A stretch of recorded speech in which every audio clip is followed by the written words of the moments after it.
C'est quoi les découvertes de Kinsey? Bon, on va vous montrer des résultats scientifiques. Kinsey, ça va être la science au service du sexe. Il y a deux découvertes essentielles. Il y a la découverte des tableaux et il y a ce qu'on va dire après. La découverte des tableaux, elle a écrit au successeur de Kinsey à la tête de l'Institut pour lui dire « Monsieur, je suis en train de lire le très intéressant rapport de votre maître. Kinsey, page tant, les travaux 33 et 34 nous disent que. Est-ce que vous pouvez nous dire comment vous avez obtenu ces orgasmes ?» Lettre morte. Non, réponse. Par des manipulations orales et manuelles. Donc ils ont... Ils ont masturbé des gosses.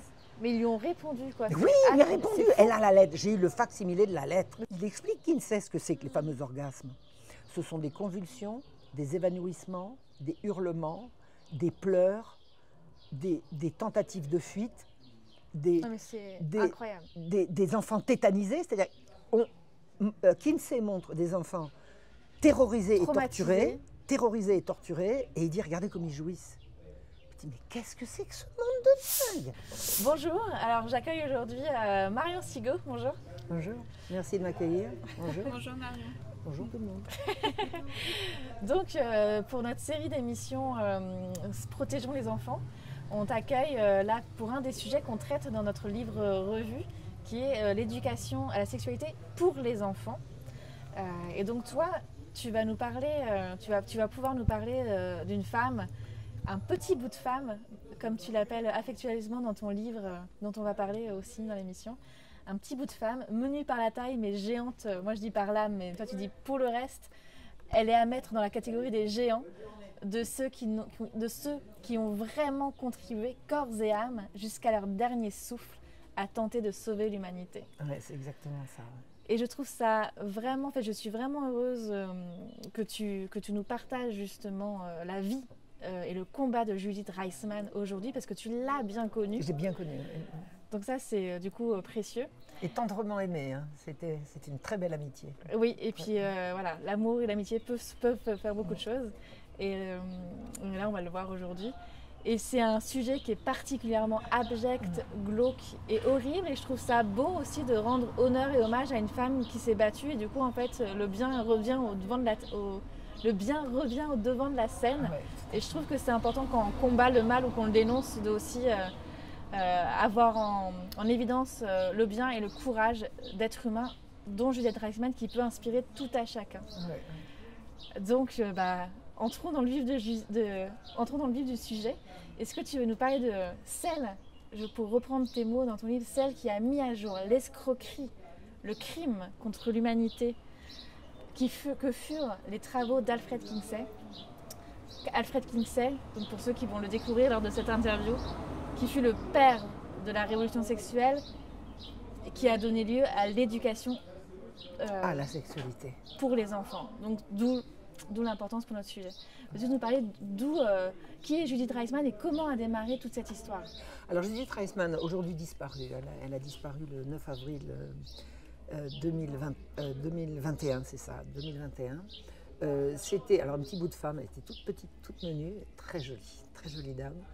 C'était une enfant de l'Amérique, fille, alors native d'Amérique, fille de deux natifs d'Amérique, dont les grands-parents étaient venus de ce qu'on appelle le Yiddishland, c'est-à-dire la partie de la Pologne grandement habitée par des Juifs qui avaient été successivement sujets du Tsar et sujet d'abord du Kaiser, sujet de l'Allemagne au moment du premier dépeçage de la Pologne, et ensuite sujet du Tsar dans la suite. Donc vous avez une population juive.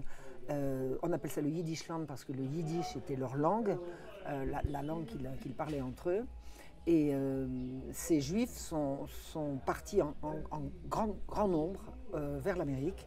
Les grands-parents de Judith, Yetta et Gershon, sont partis vers le 1894 de Varsovie. Ils ont transité par la France et par l'Angleterre, où ils ont fait ici et là un garçon et une fille, et ils ont débarqué aux États-Unis à la fin du 19e siècle. Ils se sont mis au travail. Ce sont des gens qui ont travaillé dur. C'était des gens qui avaient. Alors ils sont partis de Pologne avec l'idéal communiste chevillé au corps. C'était des gens qui, alors l'idéal communiste, j'ai un petit peu étudié ce que c'était que le Yiddishland. Soit on était soumis au rabbin, soit on s'inventait un monde meilleur. être communiste pour ces gens-là, c'était vraiment vouloir échapper à une certaine mainmise du rabbinat qui était particulièrement odieuse à beaucoup de populations. Donc ce sont des juifs, hein, certainement, mais des juifs plutôt culturels, pas des juifs pratiquants du tout. Et Judith a grandi, parce que je l'ai bien connue, donc elle m'a raconté ça, elle a grandi dans une famille où il n'y avait pas de Dieu. Il n'y avait pas de Dieu, il n'y avait pas de... L'espoir qu'on mettait dans un monde meilleur, c'était dans l'espoir de la révolution, la prise du pouvoir des travailleurs, gna gna gna gna, et tout ça. On suivait l'évolution du camarade Staline avec beaucoup de déférence, Staline. Alors, elle raconte ça après, parce qu'elle raconte ça par rapport à ce qu'ils ont su après de ce qu'était le stalinisme, évidemment. Je me dis, mais à l'époque, quand j'étais petite, on ne savait pas, on ne connaissait pas les crimes du stalinisme. Donc, Staline, c'était l'espoir. Donc, c'était des gens qui étaient à la fois extrêmement prospères, extrêmement travailleurs, très très travailleurs. Apparemment, c'est des gens qui savaient se lever tôt le matin et qui avaient un infini respect à la fois pour les travailleurs, mais également pour le travail. Donc, elle a appris ces valeurs-là, Judith. Et elle m'a raconté une enfance absolument dorée, dans une famille qui se réunissait plusieurs fois l'an dans des grandes tablées immenses où il y avait plein d'oncles, de tantes, de cousins, enfin il y en avait partout et ça chantait et ça dansait. C'était des gens qui étaient très très imprégnés de la beauté de la musique, de la beauté du chant. Elle a tout appris de cette famille qu'elle a vraiment adorée, qu'elle a chérie jusqu'à la mort. Elle m'a toujours dit beaucoup de bien de ses parents. J'ai fait un peu de recherche généalogique, hein, je les ai tous retrouvés sur les sites.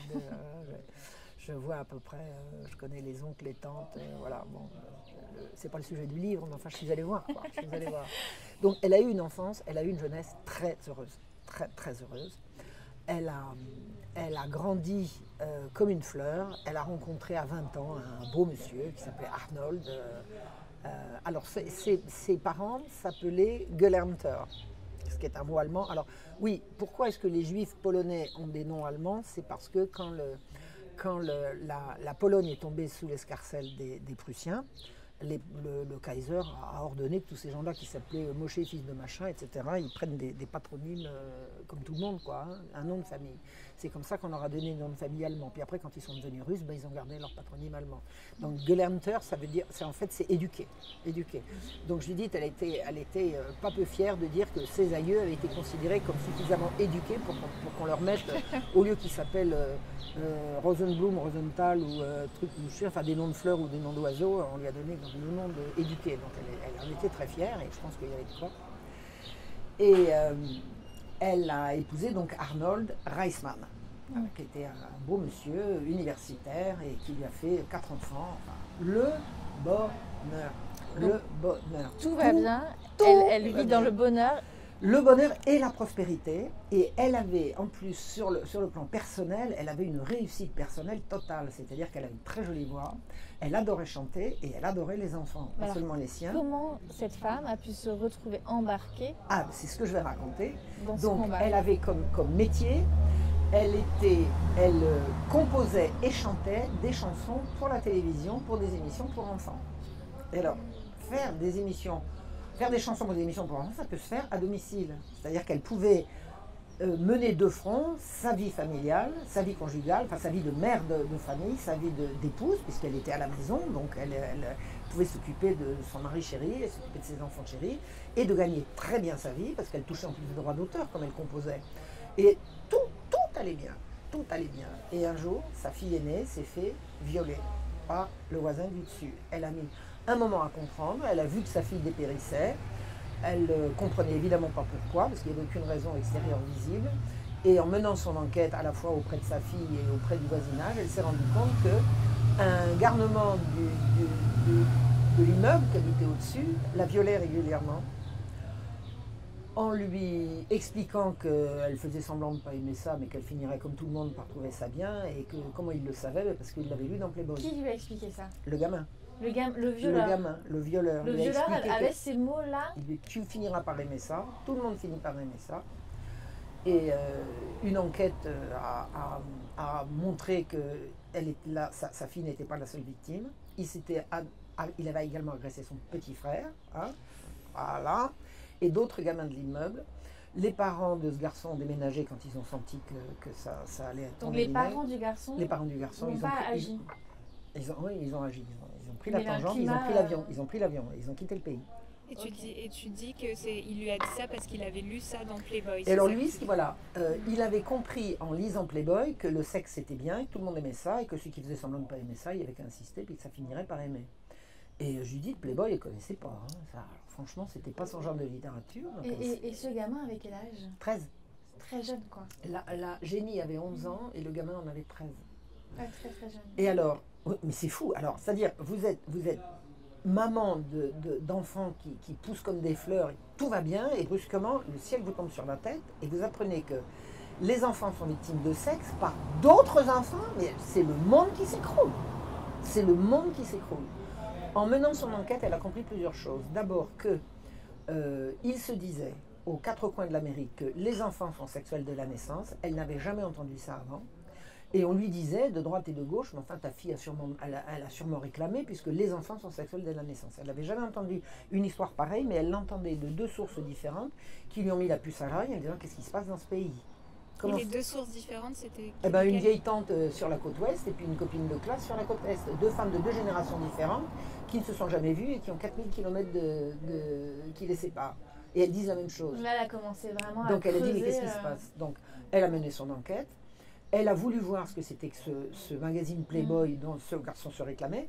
Le garçon dit, alors, elle avait appris que le père de ce garçon avait toute la collection complète de Playboy sur la table de nuit et que le gamin, il allait piocher là-dedans quand il voulait.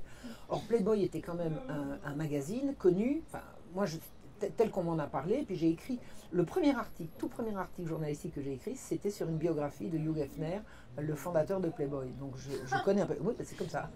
On m'a demandé un jour de faire ça, c'est mon premier article que j'ai fait. Et Hugh Hefner avait la réputation d'être un type extrêmement à la fois courageux et refusant de marcher dans les sentiers battus. Quoi. Il disait, attendez, vous ne voulez pas que, mais... courageux, la réputation qu'il avait. Quoi. Il avait, par exemple, il s'adressait à un public, y compris noir. On lui dit, mais enfin, vous allez perdre si vous ne voulez pas faire de la discrimination vis-à-vis des noirs, vous allez perdre des lecteurs. Il disait, je m'en fous. Je m'en fous. Je vends mes magazines et je fais mes reportages comme je veux. Et il avait la réputation d'être un type courageux de ce point de vue-là. Évidemment, quand on connaît l'histoire, il avait derrière lui Rockefeller et la CIA. Il risquait pas grand-chose. Enfin bon, je parle de la réputation qu'il avait. La réputation qu'il avait, c'était d'être un type qui voulait marcher hors des sentiers battus et qui voulait dire, bon bah le sexe, tout le monde, le sexe c'est bien le sexe. Pourquoi vous refusez le sexe? Et puis une belle fille, je ne vois pas pourquoi une belle fille ne se montrerait pas. Ce que Judith a découvert, c'est pas que c'est un magazine avec des belles filles, c'est un magazine avec des belles filles, au milieu desquelles des belles filles, des belles femmes, des belles filles, des belles petites filles, des belles toutes petites filles. Puis après, elle a découvert que subrepticement, c'est-à-dire en faisant mine de parler d'autre chose, le magazine Playboy faisait la promotion de la pédophilie, c'est-à-dire le sexe avec les enfants et le sexe des enfants. Il banalisait la pornographie, mais derrière aussi ça, vraiment la pédo. Et ça, c'est vraiment la découverte de Judith. Alors, elle ne s'est pas attaquée, elle n'a pas étudié que Playboy, elle a étudié également Penthouse et Hustler, qui étaient vraiment les trois grands magazines de ce qu'on appelle l'industrie du sexe. Moi, j'aurais dit, si on m'avait demandé de le définir comme... j'aurais pas fait comme elle, j'aurais dit l'érotisme soft. C'est-à-dire ce qu'on appelle, ce qui est encore visible, quoi, ce qui est encore montrable. Enfin, c'est de l'excitation, sexuelle dans le but l'éducation sexuelle, c'est pour exciter sexuellement, hein, bon, c'est clair. Donc, ça veut dire quoi? Ça veut dire qu'il y avait une espèce de révolution des mentalités en cours qui était vraiment menée par ces magazines, qui consistait à désacraliser le sexe. Le sexe est devenu de plus en plus présenté comme une activité de loisir à laquelle tout le monde avait droit, et puis et au diable la morale, et au diable... Voilà, c'est ça en fait. Le sexe c'est bien, bon, il n'y a qu'à le faire avec tout le monde, comme on en a envie. Alors que l'Amérique de ces années-là, et c'est là qu'il faut situer le contexte, est extrêmement pudibonde, extrêmement pudibonde. L'idéal de l'Amérique, c'est le mariage vierge, la fidélité jusqu'au tombeau, le mariage unique. Même Hugh Hefner, le fondateur de Playboy, était vierge jusqu'à 24 ou je ne sais plus quel âge. Il s'est marié vierge. voilà, c'est ça. Il s'est marié vierge avec la première, Donc, la même première femme lui- dont il a connu, quoi. C'est Même ça. lui, qui est le fondateur quand même de Playboy, Ouais. en fait, il était quand même pudibond, puis il a été éduqué dans Ouais. cette atmosphère-là, mais qui était très culturelle. Enfin, c'est la culture Ouais, de c'est ça, l'époque. c'était la culture de l'époque. Mais alors, comment est-ce qu'elle a fait le pont entre Playboy et la pédocriminalité, en fait, qui était quand même mélangée en fait, à, Ouais, à tout ce discours-là de soft pornographie. Moi, je fais un mix français-anglais. Et Alfred Kinsey. De pornographie dite douce. Alors, elle a pas tout de suite compris de quoi il retournait, mais elle a compris que les images sexuellement explicites qu'on montrait de plus en plus au grand public, y compris aux jeunes, avaient un impact sur le cerveau des gens. Et elle a pu, à différentes reprises, se rendre compte que les images, pas uniquement les images de sexe, mais par exemple les images de violence ou les images de grande rapidité ou de couleurs très, très virulentes, abîmaient le cerveau des enfants. Une fois que sa vie était à ce point bouleversée, elle n'a pas pu continuer comme si elle n'avait pas compris, comme si ne s'était rien passé. Et elle a voulu suivre des études en communication pour étudier les médias. Elle a voulu étudier les médias, voir comment ça fonctionnait, comment ça avait pu tourner aussi mal. Et elle s'est inscrite à l'université et elle a passé un doctorat. Voilà. Donc, madame a 33 ans, tout va bien. 34 ans, le ciel lui tombe sur la tête. Et 43, elle est diplômée, elle est docteur en communication. Bam! Donc, je crois qu'elle a dû mettre moins de 10 ans quand même. Mais en fait, je ne sais pas. Mais en quelques années, elle est devenue docteur en communication. Et à ce titre, elle a été invitée à participer à un colloque au Pays de Galles qui parlait de l'amour et c'était l'amour, c'est pas la séduction, c'était j'ai pas un truc sur la séduction, sur l'attraction, sur quelque chose comme ça. Et elle était partie pour faire une intervention sur ce qu'elle avait découvert dans la presse, voilà. Donc elle est invitée en tant que, c'est un colloque universitaire hein, de très haut niveau en Pays de Galles, et elle y va pour faire sa communication, et elle apprend dans le train qui l'emmène là-bas au Pays de Galles qu'un pédophile est attendu, un gars dont elle a déjà entendu parler, qui édite un guide pour trouver les gosses vulnérables. Comment vous êtes un pédophile, comment faites-vous pour trouver les gosses? Elle vous explique les sorties d'école, les machins, les stables, et tout. Et qui est invité à ce colloque. Et il est invité à ce colloque. Et il est dit, et ce livret était public, c'est quelque chose. Absolument, édité. absolument, ouais, édité. Et le gars, il faisait partie des participants au colloque. Alors elle lit ça dans le train, qu'est-ce que c'est cette histoire?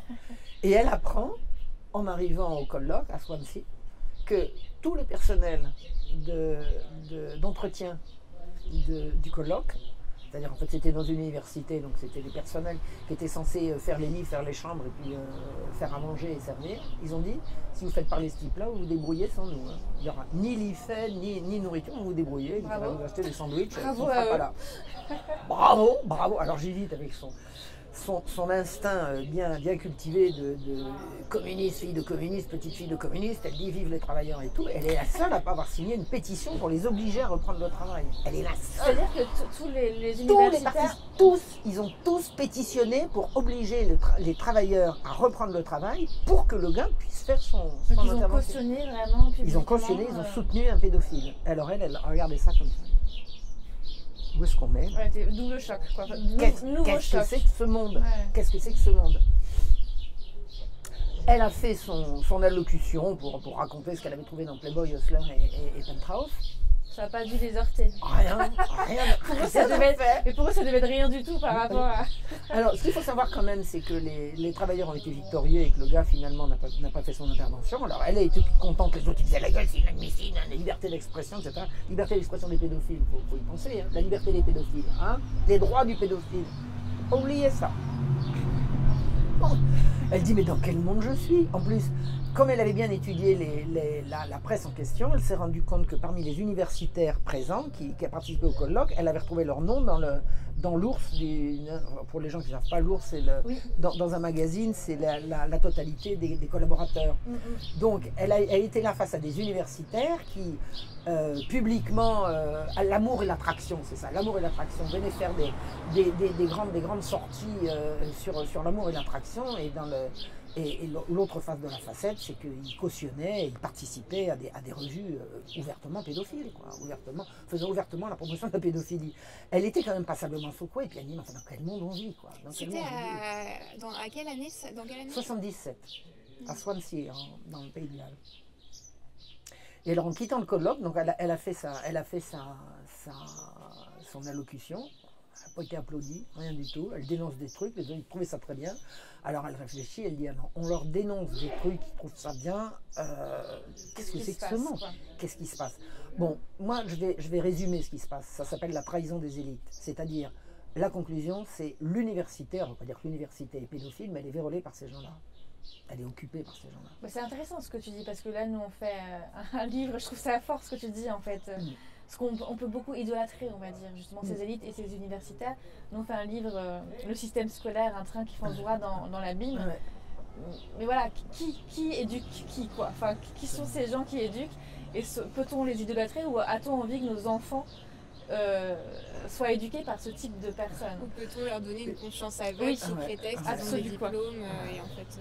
Et là, c'est vraiment... Alors ça a été le choc de Judith, ça a été de voir... Alors, en plus de ça, plus ça allait, plus ça s'est aggravé, sa prise de conscience.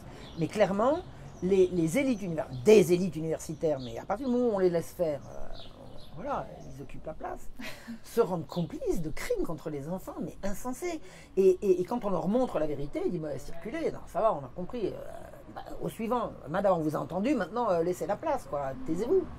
Parce que ça leur demanderait même sûrement ceux qui n'étaient pas directement impliqués, mais ça leur demandait de remettre complètement en question le système en lui-même et la parole. De toute façon, les gens qui étaient venus à ce colloque, ceux qui l'avaient invité, oui. Ils étaient de ce parti-là, ils étaient du parti du sexe avec les enfants. C'est ce dont elle s'est rendue compte.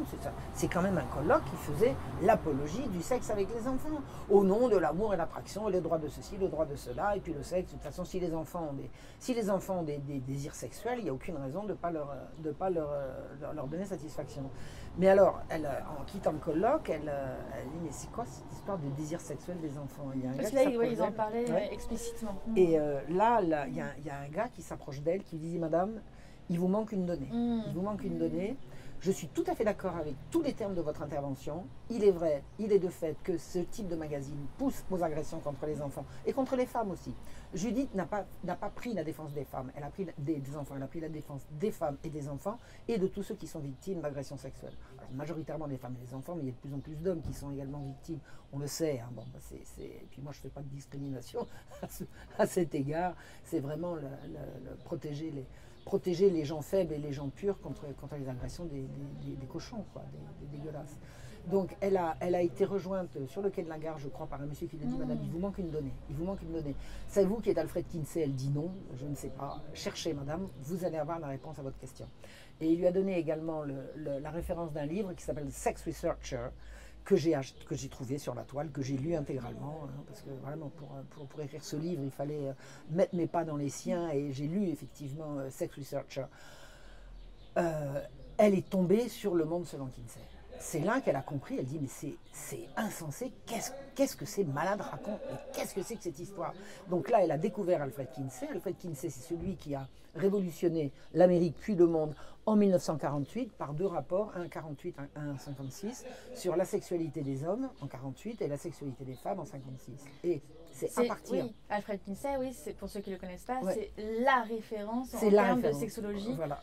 Qu'on le nomme ou pas, mais en fait, voilà, la discipline de la sexologie, d'ailleurs, provient énormément de lui, de ses travaux. Oui, alors la sexologie a existé avant lui, mais c'est là qu'elle a atteint ses lettres de... on peut dire le contraire de noblesse, c'est lettres d'infamie. C'est à partir de là. Et que de là qu'est née toute la révolution sexuelle après qu'il y a eu dans les années 60. Donc elle découvre, par Sex Researcher, elle découvre qui est Alfred Kinsey. Ensuite, elle va elle-même aller lire le livre d'Alfred Kinsey sur la révolution sexuelle. Et puis alors, elle va lire énormément de choses. Elle va lire non seulement Kinsey intégralement, encore qu'il n'a pas écrit tellement de choses, il écrit essentiellement ses deux rapports, mais il y a énormément de critiques qui ont été émises sur ses façons de faire, sur ce elle a tout lu sur le sujet pour découvrir ce que c'était que ce bonhomme, et elle s'est rendue compte avec horreur et épouvante que Kinsey, au milieu du rapport Kinsey, il y a ce qu'on appelle le tableau 33 et 34, il fait état d'expériences faites sur des enfants qui prouvent, selon lui, que de l'âge de 2 mois à l'âge de 12 ans, qui est la tranche d'âge qu'il a étudiée, les enfants sont capables d'orgasmes multiples. Orgasmes multiples. Et alors, c'est explicite quand dans son rapport. c'est marqué. Voilà. Bébé de 3-4 mois, temps d'orgasme en 24 heures. Petit garçon de 3-4 ans, temps d'orgasme en 24 heures. Et elle regarde ça, elle dit, mais comment font-ils pour déclencher des orgasmes? Qu'est-ce que c'est que ce bébé qui a 24 orgasmes en 24 heures? Mais il a dormi entre quelle heure et quelle heure? C'est quoi?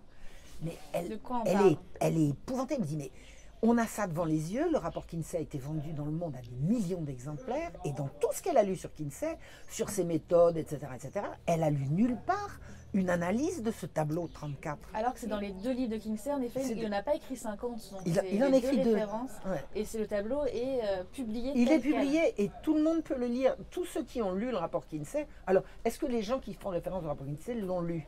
ça finit par poser question. On a l'impression qu'il y a des gens qui achètent des livres pour l'avoir acheté, le mettre dans la bibliothèque, éventuellement se filmer à côté ou se prendre une photo à côté pour dire qu'on l'a lu, mais c'est qu'ils ne l'ont pas ouvert. Mais comment il faut s'appeler Judith Reisman en 1900, alors c'est 78-79, hein, le temps qu'elle fasse toutes ces recherches. Comment est-ce que personne n'a regardé ce tableau? Mais elle dit, mais c'est insensé, comment font-ils?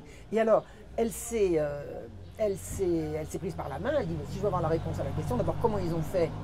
Elle a écrit à l'Institut Kinsey. Kinsey était mort déjà. Kinsey est mort peu après la publication du livre sur les filles. Le film sur la sexualité des femmes, c'est 56 et il est mort tout de suite derrière. Donc il n'y a rien eu après. Oui, il y a eu un livre donc, sur la sexualité des hommes en en 48, Amérique voilà. Et un livre sur la sexualité des femmes en Amérique. Et c'est ça qui a... Et c'est ça qui a déclenché véritablement.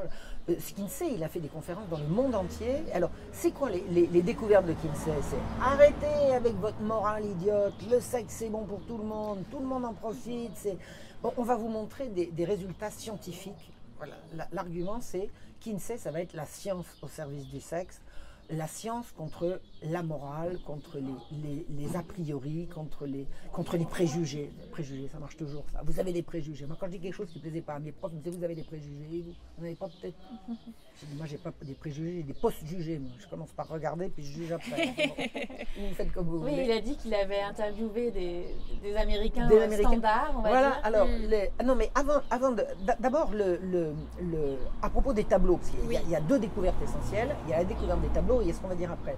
La découverte des tableaux, elle a écrit au successeur de Kinsey à la tête de l'Institut pour lui dire, monsieur, je suis en train de lire le très intéressant rapport de votre maître, Kinsey, page tant, les tableaux 33 et 34 nous disent que, est-ce que vous pouvez nous dire comment vous avez obtenu ces orgasmes? Lettre morte. Non. Réponse. Par des manipulations orales et manuelles. Et alors là, donc ils ont masturbé des gosses. Mais ils lui ont répondu, quoi. Oui, il a répondu. Elle a la lettre. J'ai eu le facsimilé de la lettre. Mais c'est incroyable. C'est-à-dire aucune honte. Oui, parce que pour eux, c'était une expérience scientifique normale dans un cadre. Enfin, c'est complètement abominable. Elle a eu l'occasion de dire que c'était scandaleux. Des gens lui ont répondu, mais comment voulez-vous faire progresser la science si vous ne faites pas donc, ça? Au nom de la science. Mais si vous ne violez pas des enfants, comment pouvez-vous savoir que des enfants, comment vont réagir des enfants face au viol? Donc on va violer. Non mais c'est comme ça qu'ils raisonnent. Mais elle dit, mais c'est un monde de dingue! C'est un monde de dingue! Et alors, en lisant, alors ce qui est extraordinaire, c'est qu'en lisant en détail ce qu'il y a avant et après le fameux tableau 34, c'est-à-dire, il explique qu'il sait ce que c'est que les fameux orgasmes. Ce sont des convulsions, des évanouissements, des hurlements, des pleurs, des tentatives de fuite, des enfants tétanisés, c'est-à-dire, Kinsey montre des enfants terrorisés et torturés, et il dit, regardez comme ils jouissent. Je dis, mais qu'est-ce que c'est que ce monde de dingue? Mais ça montre juste la perversion. Mais qu'est-ce que c'est que ce monde de dingue? Il dit, tout le monde a lu ce rapport, et c'est dans le rapport que convulsions, machin, évanouissement, épilepsie, les gosses faisaient des crises d'épilepsie, comme ça. Oh, et c'est pas la preuve qu'ils jouissent. Oh ben, un gosse qui fait une crise d'épilepsie, c'est de l'orgasme. Non mais vous vous rendez compte? Mais dis, mais qui a lu ce rapport? Ils y font tous référence, ils n'ont pas lu ou quoi? Et alors là, c'est l'épisode numéro 2 de la prise de conscience de Judith par rapport à la trahison des élites, parce qu'il y a eu Swansea en 77, puis là c'est 81, Jérusalem. Forte de cette lettre du docteur Paul Gebhardt, Elle était invitée au 5e congrès international de sexologie, puis là, il y avait tout le banc et l'arrière-ban. Hein. La Swansea, c'était, je ne sais pas si c'était par rapport à ce que... Jérusalem, c'était vraiment le 5e congrès mondial de sexologie. Tous les grands sexologues ou praticiens de la sexologie, parce qu'il y a les sexologues théoriciens et puis il y a ceux qui donnent des cours et qui font des consultations et tout. Ils étaient tous là à Jérusalem. Tout le monde était réuni. Et elle était invitée. Et elle avait une intervention qui consistait à dire le scientifique comme agent de la perversion ou l'argent de graves violations éthiques. Mais c'est vrai que quand tu nous parles de tout ça, on a envie de dire ça. On veut dire la science peut justifier de tous les pires crimes. C'est exactement ça. Et alors, elle monte à la tribune à Jérusalem. Elle était attendue. Elle monte à la tribune. Elle sort les tableaux de Kinsey avec la page, le numéro de page et tout. Elle montre ce que c'est que les fameux organes, c'est-à-dire les convulsions, les hurlements, etc. Et ça, tout le monde le voit, c'est dans le point. Et ensuite, elle montre le tableau. Et elle conclut en disant, qu'est-ce que c'est que ça?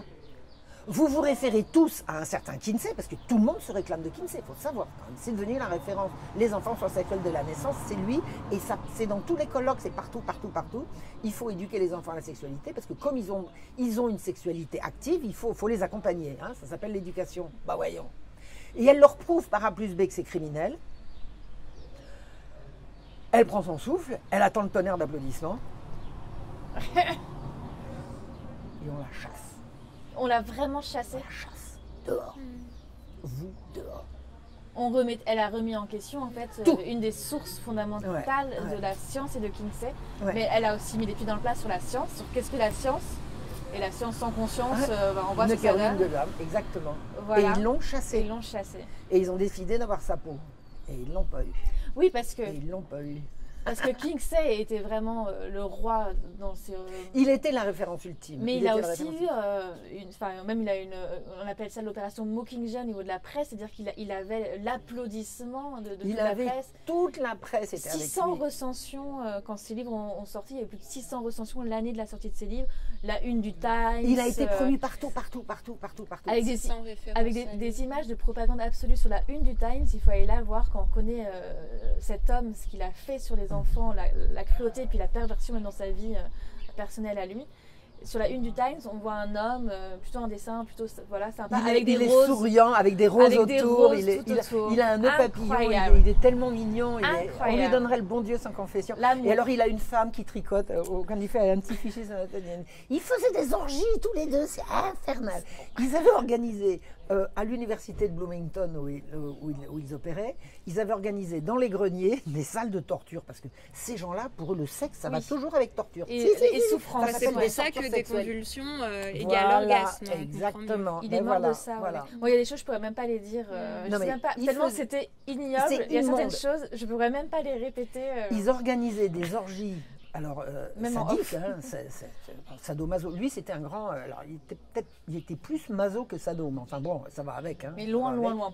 L'imagination humaine. Il est mort en s'arrachant les trucs. Alors, le but, c'était pas de se les arracher, mais c'était de se faire le plus mal possible. Puis un jour, il s'en est parmi, quoi. Un jour, il s'en est parmi. Et il organisait, alors avec sa femme qui participait, alors elle était fichue et puis elle tricotait au sur les photos de presse, voilà. Sur les photos de presse, c'était la petite femme dans le film avec Marianne Neeson, elle a couché avec tous ses partenaires, parce que alors c'était bi, hein, c'était tout le temps. Elle couchait avec les amants de son mari, etc. Et c'était hautement insonorisé parce qu'il poussait des hurlements de douleur. C'est le sadomasochisme, en fait. Pour ces gens-là, jouir, c'est d'abord souffrir, faire souffrir, mais c'est dans des proportions vraiment... Quel rapport? Alors après, on se dit, il y a des gens, ils font l'amour. L'amour? Mais le sexe, pour ces gens-là, faire l'amour, ça n'a pas de sens. Pour ces gens-là, faire l'amour, ça n'a pas de sens. C'est avoir du sexe. Avec des chaînes, avec des fouets, avec des... Ouais. On n'est même plus dans une notion de plaisir basique, je dirais. Ça descend vraiment très loin. C'est une horreur absolue.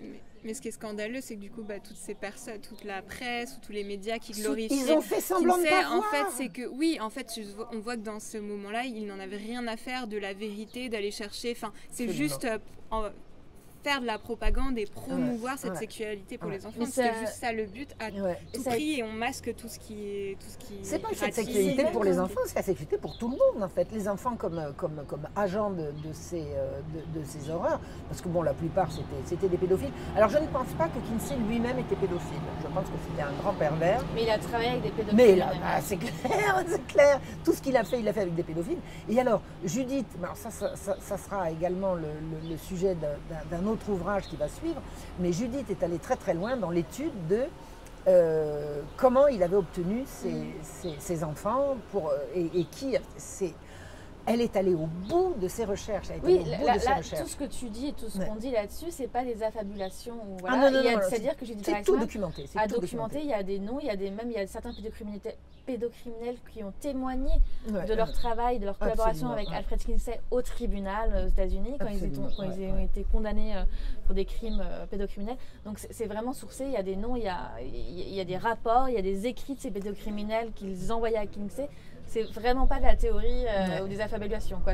Alors, la belle histoire concernant Judith, ce qui est très intéressant, c'est que elle a été, ils sont fichus d'elle à Swansea, à Jérusalem ils l'ont chassée.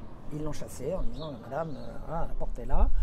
Son assistante est restée derrière, elle a entendu, elle a dîné à la table des gens qui étaient organisateurs du colloque. Il dit, celle-là, il faut absolument la neutraliser, gna, gna, gna, gna. Elle est arrivée, elle dit, Judith, il y a péril en la demeure, là. Bon, vous êtes en danger, là, maintenant. Bon. Donc, elle avait décroché comme ses filles étaient parties vivre en Israël. Sa fille aînée Génie est morte. Elle n'a pas atteint 25 ans. Je ne sais pas pourquoi. Je crois avoir compris qu'elle faisait un lien avec le malheur qu'elle avait subi quand elle avait 11 ans. Donc, il lui restait 3 filles qui se sont mariées, qui lui ont fait des petits-enfants. Enfin, elle était vraiment un peu elle était grand-mère potentiellement heureuse en Israël, mais une fois qu'elle reprenne, fallait qu'elle reprenne son travail, voilà. Alors, elle avait divorcé du bel Arnold. Voilà, c'est comme ça, c'est la vie. Et elle retournait aux États-Unis de temps en temps pour ses affaires. Enfin bon. Et un jour, elle a été invitée, il y avait quelqu'un qui était au congrès de Jérusalem, qu'on avait parlé à quelqu'un, qui connaissait quelqu'un qui avait une radio, je lui ai dit, il faudrait que tu l'invites. Et tant qu'elle parle un jour à la radio, elle raconte ce qu'elle sait. Puis ça tombe d'un gars qui va en parler à un gars du FBI, qui dit, madame, ministère de la Justice, protection des mineurs, est-ce qu'on peut vous rencontrer? Oui, dit-elle. Est-ce que vous voulez travailler avec nous? Oui. Et c'est comme ça qu'elle rentre au ministère de la Justice. Elle est missionnée par le ministère. Alors, c'est fou, quoi. Elle part d'en bas, quoi. Et à force de pas céder, parce que finalement c'est à ça que ça revient, à force de pas céder, à pas se laisser intimider, vous voulez en parler? Quand l'Institut Kinsey a su qu'elle allait parler à la radio, il lui a envoyé une lettre de menace. Pour dire, si jamais vous vous faites un procès, oui, je vous en prie, messieurs, faites-moi un procès, ne vous gênez pas, faites donc. Et donc le ministère de la Justice l'a auditionné maintes et maintes fois. Ils ont dit, mais madame, il faut que vous travailliez pour nous. On a possibilité d'avoir des crédits très très importants. On voudrait que vous nous fassiez une étude sur... Parce que ce qui avait capté leur attention dans son interview, c'est qu'elle disait que la presse grand public corrompt la jeunesse et pousse à la pédophilie. Eux, ça les intéresse. Ils veulent absolument avoir un rapport circonstancié sur ce que le grand public peut recevoir de dangereux. Bon. Donc, il dit, nous, on a des crédits quasiment limités quand on veut, on peut vous assurer. Alors, ce qu'il faudrait, ils lui ont dit, il faudrait la caution d'une université. Mais alors, ils sont allés voir une université en disant, est-ce que vous voulez donner un travail de chercheuse, on vous fournira l'argent et tout. Enfin, tout allait pour le bien, puis brusquement, paf, tout s'arrête. Elle est devenue donc enquêtrice principale pour le FBI sur le rôle de Kinsey dans les crimes sexuels contre les enfants et sur le lien, comme tu disais, qu'on pouvait faire entre la pornographie du douce, Playboy, etc. Et l'augmentation, parce que ce que le ministère de la Justice, ce que le ministère de la Justice constate, c'est que les crimes contre les enfants sont en progression constante et de plus en plus violents. Avec un budget de $800 000. Alors, non mais le ministère de la Justice, constate, parce qu'ils sont là pour constater également ça, la protection de la jeunesse, un système de protection de la jeunesse du ministère de la Justice constate que les crimes contre les enfants sont de plus en plus nombreux, de plus en plus violents. Et il tombe sur une femme qui dit, moi je connais la source. Alors, on va faire une étude. Le but c'est d'arrêter la violence contre les enfants, on est bien d'accord. Bon. Il contacte une université qui dit d'accord. Ils reçoivent le budget et au dernier moment, ça s'arrête. Ça s'arrête. Des menaces fondent de tous les côtés. Il y a des députés qui arrivent au Congrès en disant qu'est-ce que c'est que cette subvention de 800 000, cette bonne femme, qu'est-ce que c'est que cette vieille folle là, qui passe son temps à lire des magazines de cochons, on ne connaît même pas ses diplômes. Une campagne de diffamation oui. tombe dessus, c'est effroyable, effroyable. Enfin, comment est-ce que le ministère de la Justice, comment le FBI peut lui donner un poste d'enquêtrice principale si elle n'a pas montré ses diplômes? Mais ça ne les dérange pas de dire elle n'a pas de diplôme, elle ment. Ils disent n'importe quoi. Ils lancent une campagne de diffamation à l'échelle de toute l'Amérique. Il n'y a pas un coin ou un recoin ou un rabicoin d'Amérique qui n'a pas reçu sa salve de diffamation contre cette folle. Alors en plus de ça, réac, machin et tout, ben évidemment réac. Du moment qu'on n'est pas progressiste avec ces gens-là, c'est qu'on est un sale réac. Des torrents de boue se déversent sur elle et l'université qui lui avait donné son accord, il commence à dire bon bah écoutez, Julie Draman, vous êtes bien gentil, mais Oui, il commence à avoir on va peut-être trouver quelqu'un d'autre pour faire Et ils sont en train de la chasser. Elle se fait chasser de partout. Et même au ministère de la Justice, il y a un jour... comment ça s'est passé avec le ministère de la Justice? Oui, il y a un nouveau directeur qui a dit qu'on n'avait pas besoin de gens comme elle et qu'ils allaient peut-être trouver quelqu'un d'autre. Parce que les protestations arrivaient de partout en disant « Pourquoi avez-vous donné une enquête aussi importante à cette espèce de bonne femme là? Nous, on peut vous montrer quelqu'un d'autre. Ben voyons. » Hein, elle connaît son sujet, on va prendre quelqu'un qui ne le connaît pas pour faire la même chose. Non, mais, pour être sûr de pas... Qui est un peu plus lisse dans voilà. son image. Non mais bon, c'est son travail à elle, c'est son travail à elle. Donc, il voulait la faire taire, surtout pas que mais ça il voulait aille à trop tout loin. prix la faire taire. Et ce qui est intéressant, c'est dans ton livre, donc Judith Reisman a réussi à savoir qui étaient les commanditaires de cette campagne de diffamation. Exactement. Et je me dis, en fait, ce petit bout de femme, je reprends ça, leur ont fait très peur si on prend ça à l'inverse. Parce qu'ils ont mis, tu pourras dire les noms précis, mais ils ont mis un cabinet de relations publiques. Un cabinet de relations publiques. Et je crois que j'ai essayé de calculer, tu disais sur 2 ans, ils mettaient entre... 20 000 dollars par mois 20 000 à 40 000 dollars, je crois que tu mets, par mois. 20 000 à 40 000, ça montait en tout cas à 1 million sur les 2 ans. Ça peut aller jusqu'à illimité. C'est-à-dire qu'ils ont mis $1 million de campagne de diffamation et de dénigrement pour faire arrêter ce petit bout de femme qui leur faisait du coup très peur et la faire taire. Ouais. Ça montre les moyens colossaux certes, mais ça montre aussi la peur de ces gens. À quel point elle leur a fait peur. Parce qu'elle était incorruptible en fait. C'est le propre de Judith Reisman. Vous prenez n'importe qui, 5 000 dollars, non, 100 000 dollars, 5 000 bon, 2 millions de dollars. Ils ont même pas... 2 millions, non, allez, 10 millions de dollars, non. Non. Non. Il y a des gens comme ça, c'est non. Voilà, cherchez pas, rajoutez pas des zéros, c'est non. Voilà. Et ils ont compris qu'ils avaient affaire à une incorruptible. Donc, elle était éminemment dangereuse. Donc, ils ont corrompu autour d'elle. Oui, ça l'avait vraiment profondément choquée. Ouais. Et du coup, elle combattait même plus, c'était au-delà de sa fille, quoi, et de son histoire. Ah non, c'était maintenant, elle combattait, là, elle combattait pour la vérité, simplement pour la vérité, quoi. Et alors, il y a des trucs, il y a des gens qui ne croient pas au miracle. Moi, j'ai cru au miracle le jour où Judith a raconté, c'est tellement extraordinaire. Le FBI l'a lâché, enfin certaines personnes du FBI au-dessus de ceux qui l'avaient. Hein, bon, donc elle avait son statut de chercheur principal et puis à côté de ça, à la direction du ministère de la Justice, on la connaît pas, c'est une folle. Tout le monde l'a lâché. Quoi. Tout le monde l'a lâché. L'université qui l'avait embauché la lâche. Le Congrès lance trois commissions d'enquête, 3 enquêtes contre elle. Elle m'a dit des enquêtes hostiles. Elle m'a dit quand je suis arrivée au Congrès, moi rempli des valeurs de démocratie américaine, je me dis une commission d'enquête au Congrès, j'ai qu'à dire la vérité, ça va être entendu. Elle est tombée sur des charognards dont elle a mis à jour plus tard qu'ils étaient tous impliqués dans des affaires de sexe avec les enfants, de téléphone rose, de machin comme ça. Ils étaient tous impliqués, y compris à l'université en question qui n'avait plus vu d'elle, y compris au FBI, ceux qui l'avaient, enfin, etc. Il y avait partout où elle trouvait une explication, c'était toujours une explication, ces gens-là étaient impliqués dans le sexe avec les enfants d'une façon ou d'une autre. Donc elle est là, elle est toujours debout, elle est peut-être un petit peu sonnée quand même, puis un jour le téléphone sonne. Ah, oui, Judith Reisman, oui. Le miracle. Madame, j'ai suivi ce qu'on vous a fait. Je vous propose un bureau, un secrétariat, tout le matériel informatique dont vous aurez besoin, tout le temps dont vous aurez besoin, tout l'argent dont vous aurez besoin, à une condition. Vous ne direz pas que c'est moi. Elle a dit j'arrive. On lui a envoyé un avion, on est venu la chercher. Elle s'est installée à l'université Liberty où sont toutes ces archives à l'heure actuelle. Et c'est un monsieur, je crois que c'est un évangélique, enfin bon, c'est un protestant, comme on dit, qui, pour l'amour de Dieu et la vérité, lui a dit, madame, je mets ma fortune à votre disposition. Donc comme quoi, quand et elle a recommencé à zéro. Ouais. Elle a recommencé à zéro. Mais c'est incroyable. Elle recommence son rapport, le fameux rapport qui lui avait été commandé par le FBI quand même. Bon. Et puis un jour, le téléphone sonne. Madame, c'est le bureau, machin chouette, l'office, l'OJP, l'OJJPP, office de la jeunesse, machin chouette et tout. C'est nous qui avons commandé le rapport, oui. Vous pouvez nous porter demain, s'il vous plaît. Pardon ? Demain ? Il pensait que ça serait mission impossible Demain. et que ça mettrait le rapport sous l'eau. Alors elle va voir Jerry Falwell, il s'est foutu, elle dit, comment ? Vous avez dit quoi ? Attendez, vous allez voir. Il a rameuté tous les secrétariats qu'il pouvait. Il a dit, on a passé toute la nuit dessus, à graffer, à paraffer, à pas... Le lendemain, Jerry Falwell lui donne son avion personnel, il l'envoie à Washington, elle débarque, elle paf, elle met le rapport sur le bureau. Bah oui, vous vouliez le rapport aujourd'hui, le voilà. Le voilà. Ah oui, parce que dans l'intervalle... Ils n'en revenaient pas parce que pour eux, c'était vraiment impossible. C'était impossible. En fait, c'était lui dire, on va au bout de ce rapport, regardez, voilà. C'est pour eux à montrer patte blanche.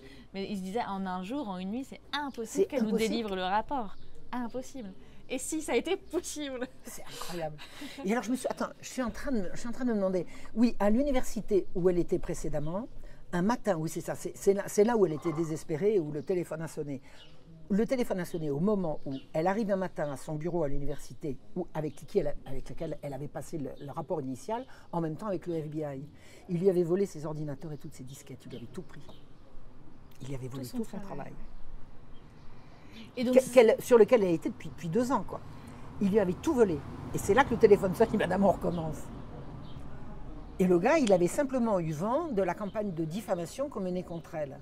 Parce que ça a fait beaucoup de bruit. Partout où vous alliez dans n'importe quelle ville d'Amérique, si on parlait d'éducation sexuelle, et cette folle de Judith Reisman, et cette espèce de sorcière, et cette espèce de...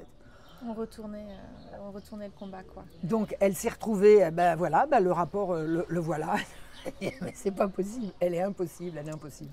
Donc voilà, elle a continué, et puis donc elle n'a jamais eu la totalité de la bourse, elle l'a pas eu, hein. C'est le Liberty University qui a fourni à ses recherches. Et alors, le miracle continue de se produire, c'est que de fil en aiguille, quelqu'un entend parler d'eux et ces intellectuels intègres commencent à s'agréger, se mettent ensemble avec elle, publient un livre, réussissent à trouver une maison d'édition, une petite maison d'édition dans un coin perdu, puis de fil en aiguille. C'est comme ça qu'elle a commencé à publier plusieurs ouvrages, dont certains, c'est assez touchant dans ton livre, assez touchant parce que du coup c'était des gens qui connaissaient Kingsley, qui s'étaient formés aussi un peu comme ça, et qui en se rendant compte de qui était, on retournait leur veste, et on dit on travaille avec vous. Oui, voilà, et on collaborait avec Judith Reisman, lui ont mis le pied à l'étrier, et en plus eux ils étaient dans le sérail, on va dire, universitaire, donc ça avait aussi du poids. C'est ça, ce qui est intéressant, c'est qu'elle a réussi à agréger autour d'elle des gens qui étaient aussi diplômés qu'elle, des docteurs, ils étaient docteurs en droit, docteurs en psychologie, docteurs en ceci, docteurs en cela, étaient docteurs en communication, et ils ont réussi à créer une espèce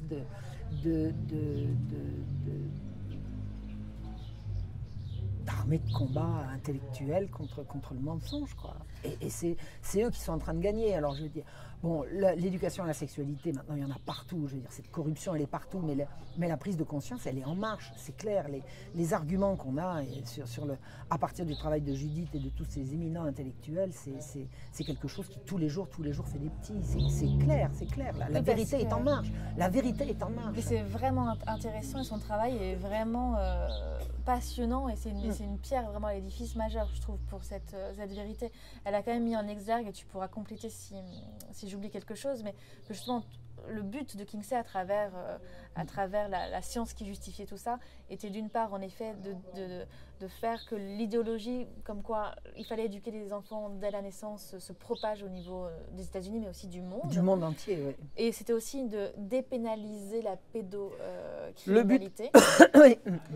Et donc de retourner des valeurs. C'est le renversement des valeurs. Au niveau de la sexualité, c'est-à-dire que sexualité et reproduction soient totalement déconnectés. Bon, je parle même pas d'amour. Si l'amour, il n'y a jamais d'amour chez ces gens-là. Jamais. Quand on parle de sexe, on ne parle jamais d'amour. Voilà. Jamais. Sexe, orgasme, sexe, éventuellement violence, viol, etc. Mais par contre, amour, que toutes les pratiques, on va dire, vraiment perverses au sens littéral du terme, deviennent acceptables au sein de la société. Des pratiques vraiment, on ne va pas rentrer dans les détails là, mais y compris la zoophilie. Quand on dit perverse, c'est perverse. Y compris la zoophilie. C'est pas un jugement moral, c'est juste... Donc ça, c'était vraiment en fait le travail de Kinsey. Et c'est pour ça, et ça, Judith Reisman en parle dans un des livres d'ailleurs que tu vas republier en France. Voilà, bientôt, oui. Et que nous, moi je l'ai trouvé sur Internet, mais elle fait vraiment les liens avec qui a financé Kinsey. Ça, c'est très intéressant. Absolument. Et on comprend les campagnes aussi de soutien qu'il a reçues au niveau de la presse. On le comprend beaucoup mieux. Elle fait le lien avec la CIA, avec le MK et elle explique que toute la presse mainstream est entre les mains de ces gens-là. Toute la presse est entre les mains de ces gens-là. Maintenant, on le voit. Mais tout. Voilà. Et il y a autre chose aussi. Alors, je voulais dire parmi les petits miracles. Est-ce que tu veux nous dire un petit peu justement sur les liens que Judith Reisman fait qui y a derrière Kinsey en fait? Qui soutient Kinsey derrière La CIA et Rockefeller. Rockefeller pour financer, la CIA pour étendre sur le monde entier. C'est un plan mondial de destruction de l'humanité. Plan mondial de destruction de l'humanité. Je recommence? Non, c'est clair. Voilà. C'est clair. Et le plan, on le connaît, il a été publié, il a été analysé. Il est complotiste? Bah oui, je suis complotiste. Si c'est pas un complot, c'est un accident islamiste de la circulation aérienne. Vous voyez de quoi je parle? Les tours, soit c'est un complot, soit c'est un accident islamiste de la circulation aérienne. À mon avis, c'est un complot. Bah, le reste, c'est pareil.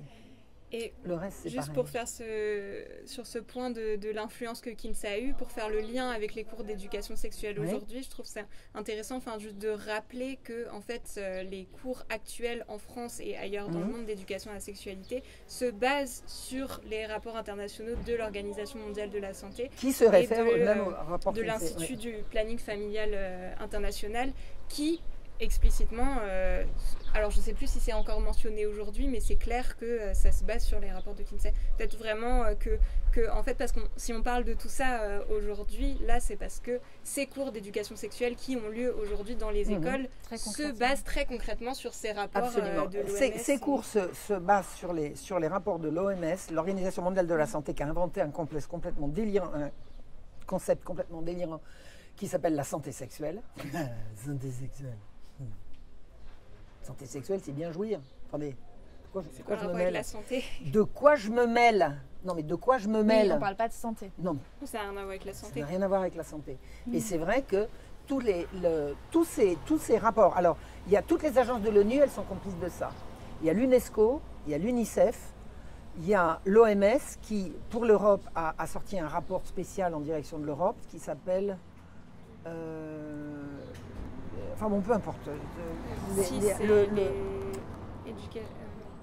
C'est paru en Allemagne, c'est paru à Cologne. Enfin bon, tout ça. Standard pour l'éducation sexuelle. Standard pour l'éducation sexuelle en Europe. Tout ça, c'est l'OMS. Tout ça se réfère à Kinsey. Et j'ai étudié quand même, et j'en parle dans ce livre qui s'appelle Sexologie et mensonges. C'était bien. Le combat de Judith Reisman, c'est le sous-titre, mais sexologie et mensonges, c'est vraiment l'analyse que je fais de cette... Alors ça pourrait être une science, la sexologie, pourquoi pas? Il y a peut-être de bons sexologues allemands, mais enfin ceux qu'on nous montre et ceux que j'ai découverts, c'est vraiment des imposteurs et des criminels, quoi. Vraiment des imposteurs et des criminels. Et on n'a pas besoin de ces gens-là, et surtout, bas les pattes, touchez pas aux gosses. Les enfants ne sont pas concernés par la sexualité. Je vais dire la paix. Je vais dire une phrase que tu as dit et qui résume bien ce dont on est en train de parler. C'est jadis on protégeait les enfants des choses du sexe. Aujourd'hui, on les gave dès l'école maternelle au titre des droits sexuels. Et c'est vrai que c'est hallucinant, tout bonnement hallucinant quand on y pense. En effet. Mais oui, les liens entre Kinsey, l'Institut Kinsey, le CICUS, qui a été aussi un organisme... qui a été financé au départ par Playboy. Voilà. Le CICUS, c'est un organisme effectivement, qui a été repris par l'ONU, un organisme de promotion de l'éducation à la sexualité, suite au rapport Kinsey, qui a été, dont le premier financement a été fait par Playboy, et largement aidé par Hustler ou Penthouse, un des deux autres. C'est-à-dire que la presse du sexe a financé la première campagne d'éducation à la sexualité en direction des enfants. Il y a des enfants qui tombent dans les pommes. Moi, j'ai été récemment invitée en Belgique par un collectif de parents absolument indignés de ce qu'on montre à leurs enfants, et j'ai entendu des choses, c'est à hurler, c'est à hurler. Un gosse qui est rentré à l'école en disant « Maman, efface-moi ma mémoire, maman, efface-moi ma mémoire !» On lui avait montré des trucs à l'école. Alors, sous prétexte de leur éduquer, on leur montre des photos de sexe, jambes écartées, etc., des trucs. Et les gosses, ils reviennent en pleurs, en hurlant, mais... Et Judith, elle a tellement étudié ces trucs-là, elle dit le cerveau des enfants doit être protégé même contre les rythmes trop rapides, les images trop vives et les musiques trop violentes. Et là, on leur montre du sexe. Et ils poussent des hurlements. Alors, non seulement ils poussent des hurlements, il y en a qui tombent dans les pommes, mais une fois qu'ils sont éveillés à la sexualité, ben après, ils ne pensent plus qu'à ça. On a déclenché le truc. On sait qu'une gamine de 11 ans qui est totalement impubère, on peut déclencher à la fois sa puberté et sa fertilité. C'est comme ça qu'il y a des petites filles de 8-9 ans qui tombent enceintes. Parce que violer, le viol déclenche la réponse hormonale. Mais c'est la destruction de l'enfance. L'enfance, c'est ce qui précède précisément ça. Et tous les parents, moi je me souviens comment ma mère me protégeait quand il y avait une image un peu trop crue, elle me mettait la main comme ça pour pas que je voie, elle me protégeait. Maintenant les enfants, on les oblige et on les retire aux parents qui veulent les protéger. Les parents qui disent je ne veux pas que mon enfant, que mon fils ou ma fille aille à ses cours d'éducation sexuelle, on leur envoie les gendarmes et puis on enlève le gosse pour le protéger bien sûr. Ah bah oui, au titre de ses droits sexuels. Oh, c'est un monde de dingue, c'est un monde de dingue. Et toute la dinguerie de ce truc est dans les livres de Judith Reisman. Oui, alors comment ça se fait que là on vient aux sources, tu nous as expliqué vraiment la source et l'origine de tout ça. Comment ça se fait que très pragmatiquement là en France où les cours d'éducation à la sexualité sont en marche, quand on en parle en effet aux parents, etc., ou même aux professeurs, aux instituts, ça tilte pas et on pense même le faire en termes, on pense que ça va même apporter du bien aux enfants et il y a comme une sorte de banalisation. Alors, moi j'en ai parlé ça fait des années que j'en parle avec ma coiffeuse, que je trouve absolument délicieuse. Quand elle me coupe les tifs, j'explique, elle me dit mais non, c'est pas, non, en tout cas pas dans l'école de ma fille. Je dis attends, t'es exactement, et nous on l'entend. Je dis, mais comment que ça va arriver Comment tu peux le savoir que c'est pas dans l'école de ta fille? Ta fille, elle te l'a raconté que... Non, mais justement, elle me l'aurait... Bref. Et un jour, j'ai une copine qui me raconte, elle arrive, elle me dit, écoute Marion, je ne sais pas y croire. Ma fille revient, elle m'explique, maman, aujourd'hui à l'école, elle était en primaire, la dernière classe de primaire, on a vu des spermatozoïdes au microscope. Alors ma copine, elle réfléchit, elle dit, alors, spermatozoïde au microscope, le spermatozoïde, ça ne vit pas longtemps. C'est-à-dire que le maître d'école a fait sa petite affaire avant d'aller à l'école, il a mis ça entre l'âme et la mêlée et il a montré ça au gosse. Elle dit, maintenant, ça se passe quoi là? Bon.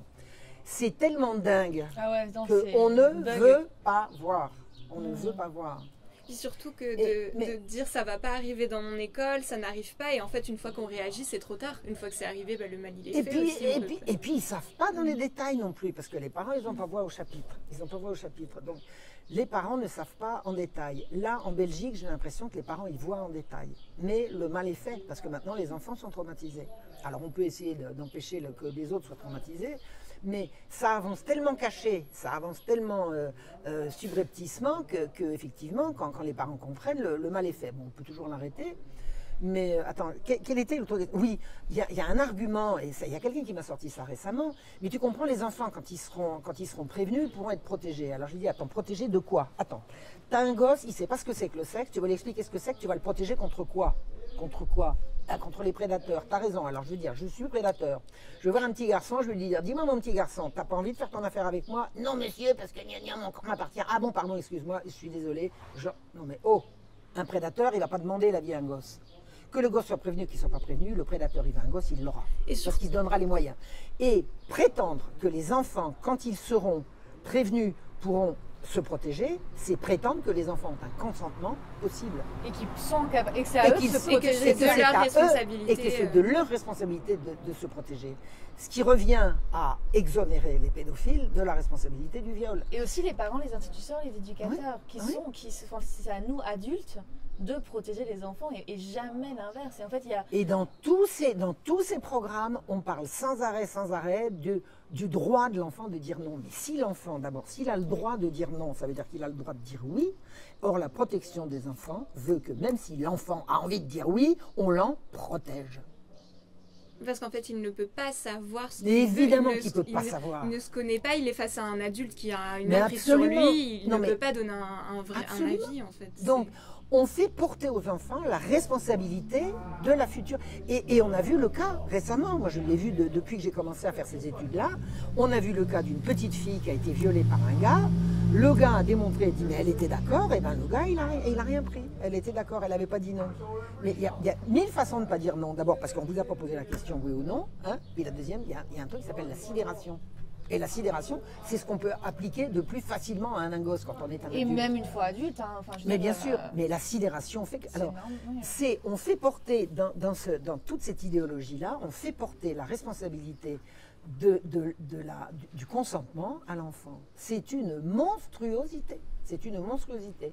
Et il y a beaucoup de parents qui refusent de voir. Alors moi, j'ai même rencontré des parents qui me disaient « Taisez-vous, taisez-vous, je ne veux pas savoir, je ne veux pas savoir. » Je dis « Bon, celle-là, elle a compris, elle fera ce qu'il faut. » C'était pas elle qui m'avait rendu le plus pessimiste. Mais les parents mettent longtemps à comprendre, parce que d'abord, c'est tellement monstrueux qu'il y a un degré de monstruosité qui fait qu'on bug. On dit « Non, non, non, c'est pas possible, c'est pas possible, c'est pas possible. » Et... alors la lâcheté, je ne sais pas, quand il s'agit de défendre les gosses, je ne suis pas sûre que ce soit de la lâcheté, je ne sais pas. Moi, ce que je crois comprendre, c'est que la prise de conscience de cette monstruosité, c'est en train de prendre de l'ampleur. C'est en train maintenant de grandir. Et alors, combien de malheureux gosses auront été massacrés avant que ça s'arrête, je ne sais pas. Moi, je crois à la résilience. Je pense qu'on peut réparer ces enfants, mais il faudra beaucoup de temps, beaucoup d'énergie, beaucoup de bonne volonté pour le faire. Mais là, si on fait cette émission, c'est justement pour que justement parents, éducateurs puissent vraiment entendre, et même si c'est pas agréable d'entendre, oser voir ce qui se passe. Et oui, on aimerait vivre dans un monde où il n'y a pas ça, ça c'est certain. Mais c'est le cas. En fait, on ne vit pas dans un monde de bisounours, il faut arrêter de... Et le mal existe et il est en marche. Et c'est pas aux enfants d'ouvrir les yeux sur le mal, par contre c'est aux adultes d'avoir quand même la responsabilité de... Être adulte, c'est ça, c'est être capable de faire face au mal et de voir les choses et pas de se dire non, tout le monde est gentil, tout le monde est mignon, tout le monde veut mon bien. Et si on est parents ou éducateurs ou même... nous, on n'est ni parents, ni mères, mais on se sent quand même concernés vraiment intimement par ce sujet-là. Parce que dans une société, si les adultes ne protègent pas les enfants, c'est fini. Exactement. Donc, si on fait cette émission-là, c'est pas pour guider d'autres enfants et qu'on laisse faire et que ça soit trop tard. Mais c'est à ceux qui entendent. Moi, ce que j'ai envie de dire, c'est que vous avez entendu Marion Sigaud, elle a écrit un livre, Mensonges et sexologie. Sexologie et mensonge. Sexologie et mensonge. Judith Reisman, Le combat de cette femme. Lisez-le. En plus, moi, je l'ai lu en grande partie. Il est très agréable à lire. Et c'est pas un livre difficile en lecture. On rentre dans un récit, une histoire qui est passionnante.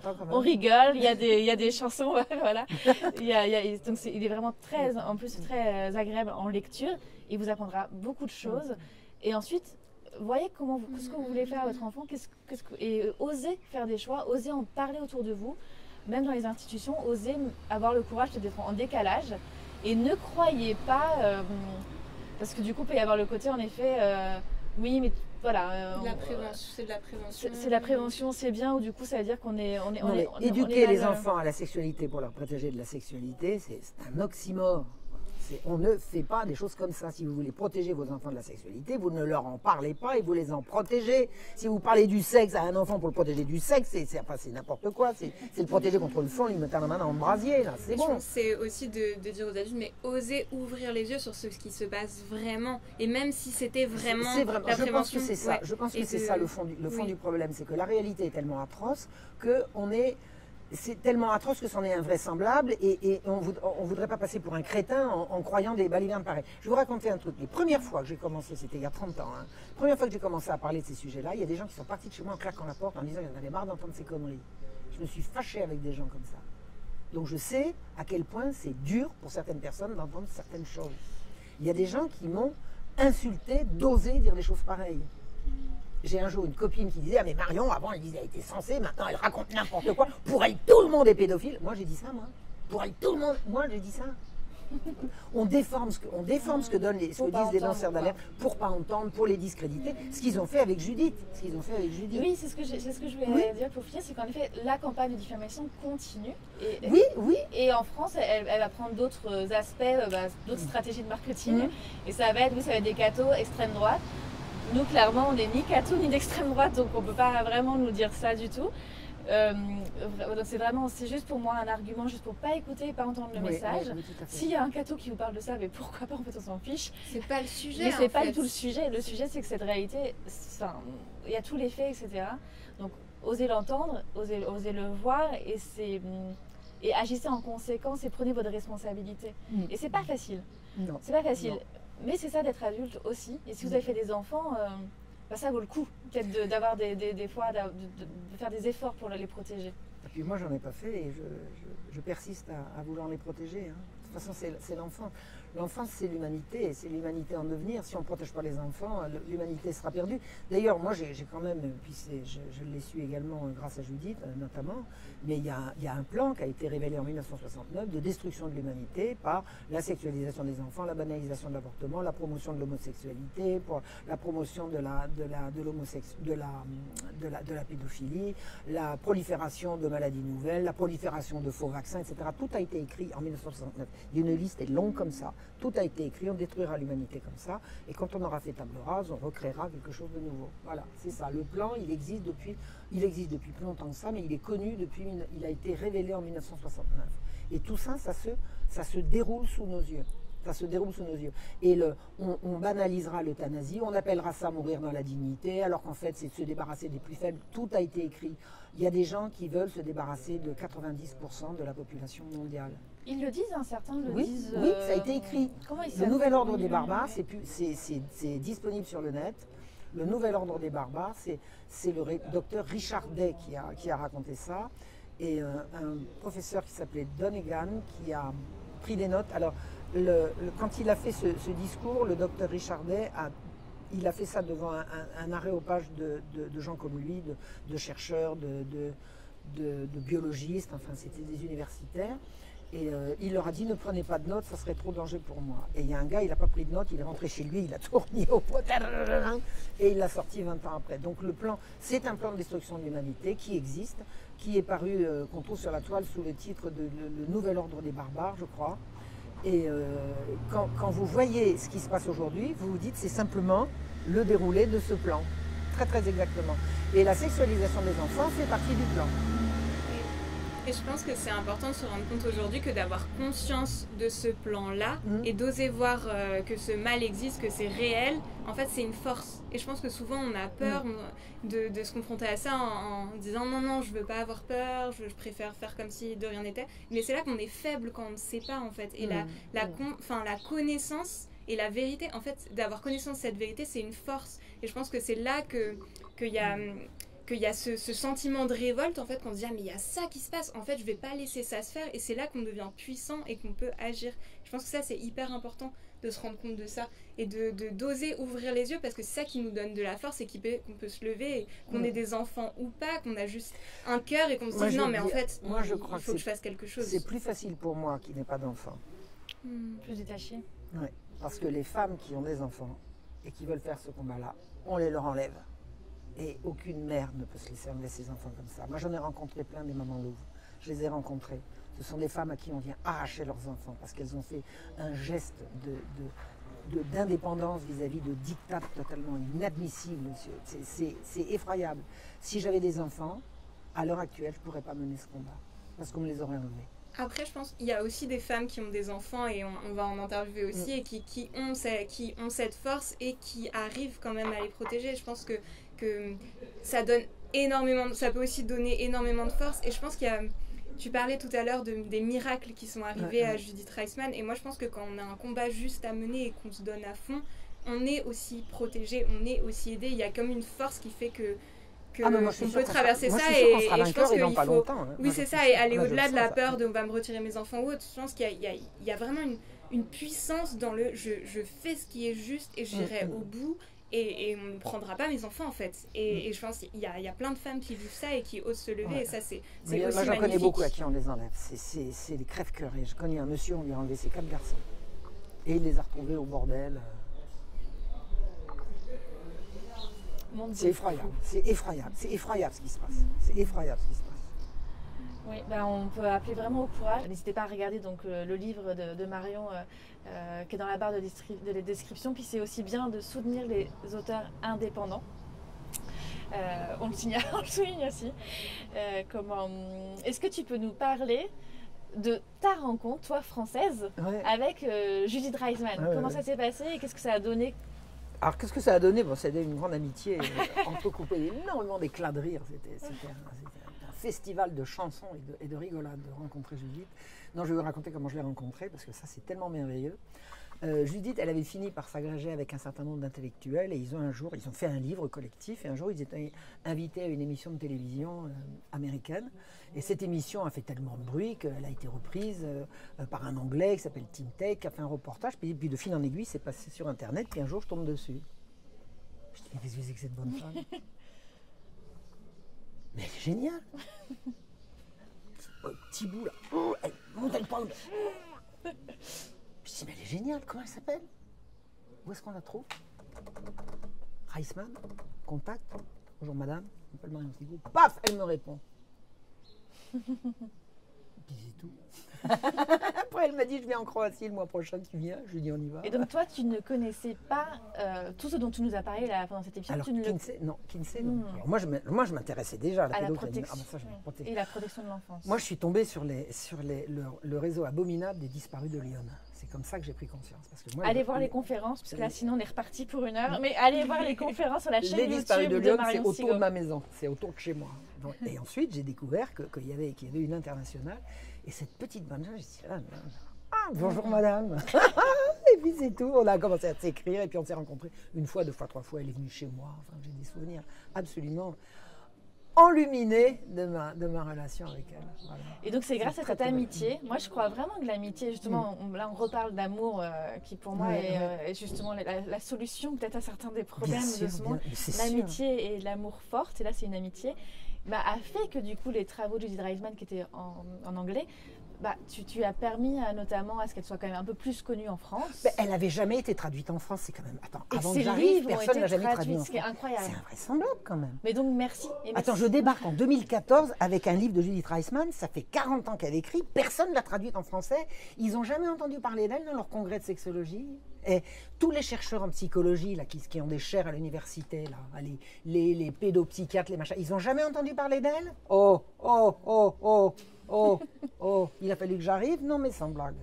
Mais donc voilà, un fruit de l'amitié. Quand je te dis qu'est-ce que ça a donné, ça a donné ça, a donné que nous, Françaises, et moi, du coup, je te remercie, j'ai vraiment de la gratitude parce que tout le monde ne lit pas l'anglais, mais du coup, dans nos recherches et dans notre livre, on a pu avoir accès à tout ce matériel. Et là, c'est une émission d'1 heure et c'est déjà long, mais je vous jure que toutes les références qu'elle donne, Judith Reisman et toi, Marion, sur ce sujet sont incroyables. J'invite vraiment les gens à fouiller ce sujet-là. Mais c'est grâce à cette amitié. C'est ouais. Voilà. Du coup, c'est bien. On conclut positivement. Oui. Je disais à Marion, on est sur la chaîne de Hop Hop Hop, il va falloir qu'on rebondisse et qu'on conclue. Alors, traduit en français, Hop Hop Hop. Espoir. Ouais. Il en faut une triple dose. Espoir. Il en faut une triple dose. Et puis, c'est le rebond, quoi. Moi, je suis assez optimiste sur ce qui va se passer. Je sens bien. Quand je fais le bilan entre il y a 30 ans et maintenant, c'est évident qu'on a gagné en conscience collective, on a gagné en volonté collective énormément. On est vraiment, on est sur le bon chemin. Et je pense que c'est des courages. L'inconnu, c'est le temps que ça prendra, c'est tout. Oui. Et je pense que c'est pour ça que nous, on fait ça aussi, parce qu'on n'a pas perdu espoir et en fait, on croit vraiment qu'il y a des gens bien, en fait, qui sont capables de recevoir tout ça et de réveiller leur feu de protection des enfants et de dire ah non mais là moi je peux faire quelque chose, on peut tous faire quelque chose. Il y a même des salopards qui peuvent faire amende honorable et se retourner. C'est toujours possible. Ouais, mais vraiment. Tout à fait. Ça c'est ma foi profonde ça. Faut laisser sa chance à tout le monde. Il faut se protéger des salopards, mais on leur tend. Non, mais on leur tend quand même l'information. Après, ils feront leur évolution ou pas. Tout à fait. C'est pas nous qui décidons. Merci beaucoup, Marion Sigaud. Merci de m'avoir invitée dans cette belle région. Merci à vous et merci à tous d'avoir écouté cette émission. Et donc, c'était dans le cadre de notre série d'émissions pour la diffusion de notre livre-vue. Donc, il est l'heure de protéger les enfants. Le système éducatif, un TGV qui fonce droit dans l'abîme. Et du cahier qui lui associe, on en a aussi pour les jeunes. Il est l'heure de tracer sa voie hors des sentiers battus. Et donc vous trouverez la description, le lien vers le livre revue et le cahier en dessous de la vidéo également, avec évidemment tous les liens du travail de Marion Sigaud et de Judith Reisman également en description. Et bien, merci d'avoir regardé cette vidéo et bonne journée à vous et à bientôt sur la chaîne ou peut-être en réel aussi. Au revoir, merci. Au revoir. Merci à vous, mesdames.